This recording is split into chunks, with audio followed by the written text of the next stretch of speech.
USA, and everybody's got them out there, you know, and it seems to have loads of usage. It's like a pocket computer then. It is, yeah. But you can go Wi-Fi, which I think most people get to grasp with, but if you want to go online 3G, yeah, then you can do that now. You need a card. Yes, you need a SIM card with it, and it's only, you know, there is two different versions of it. One is just Wi-Fi, and the other one is 3G and Wi-Fi.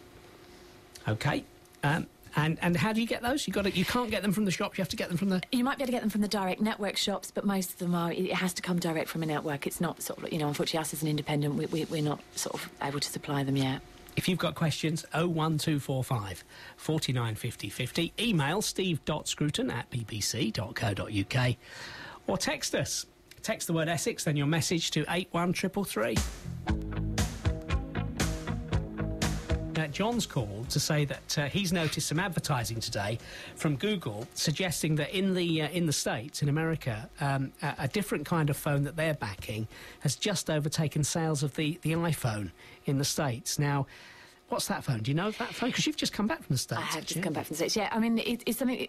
It was launched a few months ago, and it's the Google... it's called a Nexus One, and the sort of operating platform, which is sort of like how the phone works, like Apple works on the Apple system, and some phones run on Windows, and you've got Blackberries, but the operating system is called Android, and it did, like, everywhere you went in the US, you know, there was billboards up sort of advertising different applications for the Android, so it does look like it's a pretty good thing. I mean, I think the USA market is quite different from ours over here, because, you know, it's such a vast place, but it does appear that over there, yeah, the Android is proving to be very, you know, the backing of Google, I think, is nearly as good as backing of Apple. Do the Americans still call them cell phones? They do, and they do still. They also have something over there called push to talk, which is like a two-way radio system, and you still wander along, and they're all sort of got their phones in front of their faces and just talking into them, sort of like a walkie-talkie kind of thing as well, which is a little bit strange to see.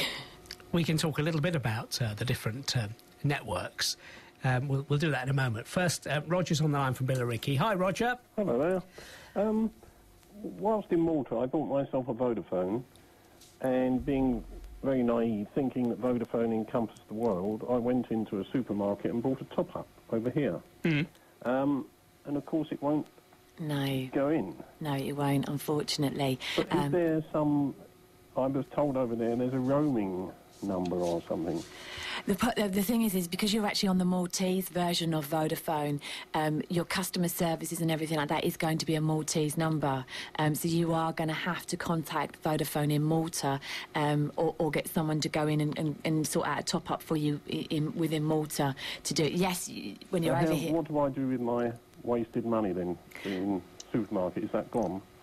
Yes, unless you can find... I mean, you could try to take it back, but I know that with top-ups, as a retailer, we're very susceptible because we've got no way of sometimes proving that it's not been used and things like that. Or if you can find someone who does have Vodafone UK and sort of try pass it on to them. Yeah. But no, unfortunately, yes, Vodafone is you know, a huge company that covers the whole world, but they're all run in separate entities. Yeah, and even though you're on Vodafone, and if you go on Vodafone in the UK, you will be roaming as well. So let's just be clear about this, Roger. Did you buy this new phone and package whilst you were in Malta? Correct. Yeah. Well, let that be a word of warning then, because, OK, it's fine if you're going to be in Malta regularly, I guess, and you want to use the phone whilst you're there. That's absolutely great, but don't expect it to perform in the same way in the UK. Is that what we're saying? Well, yeah, I mean, if you buy a phone abroad and you bought a SIM card from abroad, even if the network is something that you're familiar with, as soon as you come over here, you're doing the reverse of when we go on holiday. You're roaming on the UK Vodafone. Which is going to be more expensive. Which is going to be more expensive. And also, yeah, you won't be able to top up. You know, you've got to go back to your current service provider. Do you live over here, Oh, yeah, Roger? Yeah. I mean, the only thing I can suggest is, you know, if you pop into a local store you might find that you can actually pick up a Vodafone UK SIM card and to put in the phone. You might find that would work for you. That, you know, you can just buy a SIM card if you're over here. So if he did that, then with that top-up he bought... Then you'd be able to use that top-up on the UK... But you would mean you're obviously going to change number. Because the other thing as well, though, if you've got a Maltese Vodafone number, if anybody in the UK is calling you, they're calling you as if you're an international number. Yeah. So, yeah, but if you pop... I would probably take your phone along, but pop into a local store and just ask them to test a Vodafone pay-as-you-go SIM card in it, and you'll probably find it would work, and then that'll get you back on the UK network and you'll be able to use your top-up. Yeah. OK. OK. Thanks, Roger. interesting that, because when we do go abroad, and we've been talking a lot about this, you go on holiday and you think, yeah, I'll get a new phone, you know. You've had a couple of wines and you think, oh, look at that, that's lovely, that phone there, and it's only a few euros, I'll have one of those. Just be careful, yeah? Yeah, always be careful. I mean, you know, within the UK, most of the networks, if you buy a handset from the network, we actually, you know, our networks here lock the handsets, so they only work on their networks. There are ways and means of unlocking them. It can sometimes affect the warranty, and if anything goes wrong, it will automatically get locked back if it goes back to be repaired. But yeah, if you're buying... A lot of the European countries don't lock their handsets. In fact, they're not allowed to. They're not allowed to. I think Spain, Italy and France are two of the major ones that their governments actually say you can't lock their handsets. But the difference is they pay substantially more for their handsets. You know, when they purchase a handset, we get out, you know, even if an iPhone costs £100, £150, over there they're probably paying sort of £400 or £500 for it. But I have noticed, you know, being a fairly frequent traveller to Spain, for example, I have noticed now that Orange and Vodafone have now opened stores that look exactly the same as our stores here. And they are run by the same global company. Yeah. But the phones, it's a different network. So that's a very good bit of sound advice from BBC Essex. Thank you very much for that, Sarah. If you have experience of that and, you know, you found ways round it or you've been caught by it, share them with us, because your stories might help other listeners. 01245 49 50 50. BBC Essex. Don't miss. Now, let's take a look at a few events going on over the next few days, starting with one in Burnham. Burnham Stitch and Craft Club have a craft sale. They have some new and nearly new craft items. At Carnival Hall, Devonshire Road, Burnham, it's tomorrow between 10 and 12:30. That's in the morning, and it's all supporting the Essex Air Ambulance this year. The next meeting of the Essex Society for Family History is going to be held at Avenue Baptist Church Hall, Milton Road, Westcliff. That's tomorrow. The hall is open from 1:30. There's a bookstall and a help desk available, and of course visitors are welcome. And finally, this weekend, Colchester Medieval Festival and Oyster Fair takes place at Castle Park. Authentic market plus falconry, music, there's a beer tent, so much more. If you're in the town and you will pop along to a Castle Park, you can join in with Colchester's Medieval Festival and Oyster Fair. It opens from 10:30 in the morning. BBC Essex. BBC Essex, PO Box 765, Chelmsford, CM2 9XB.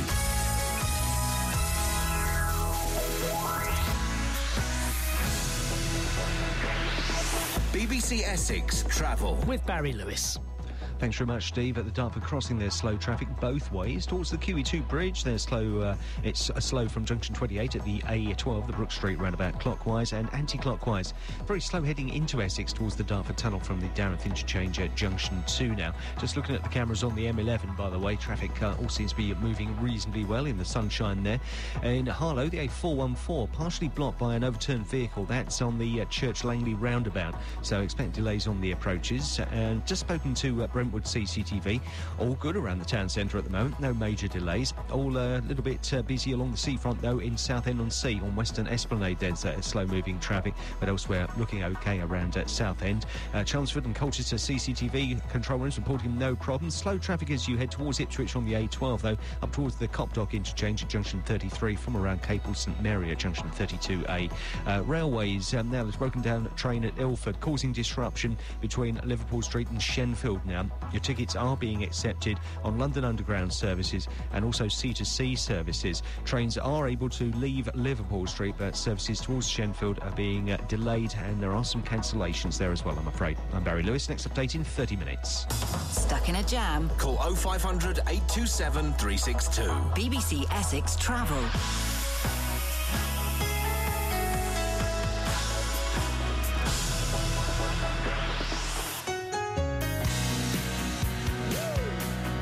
BBC Essex. Nice message from Andy in sunny Southend. He says, just left work for the weekend, going off to the hospital for the second scan of the twins we're expecting. Good luck to you, Andy, from sunny Southend. That's a nice little message, isn't it? The sun is shining here, cheering everybody up. And so exciting when you're having a scan, I reckon, for new parents. Graham Bannerman has joined us in the studio. Graham's looking after drive time. Is it just for the one day, or is it next week as well, Graham? I'm doing next week. Next week was already going to be happening. This was a later booking, you know. Because poor old John's back. Yes. What's he been up to? Anyway. We're not talking about that. Okay. But John is with us next week because he's looking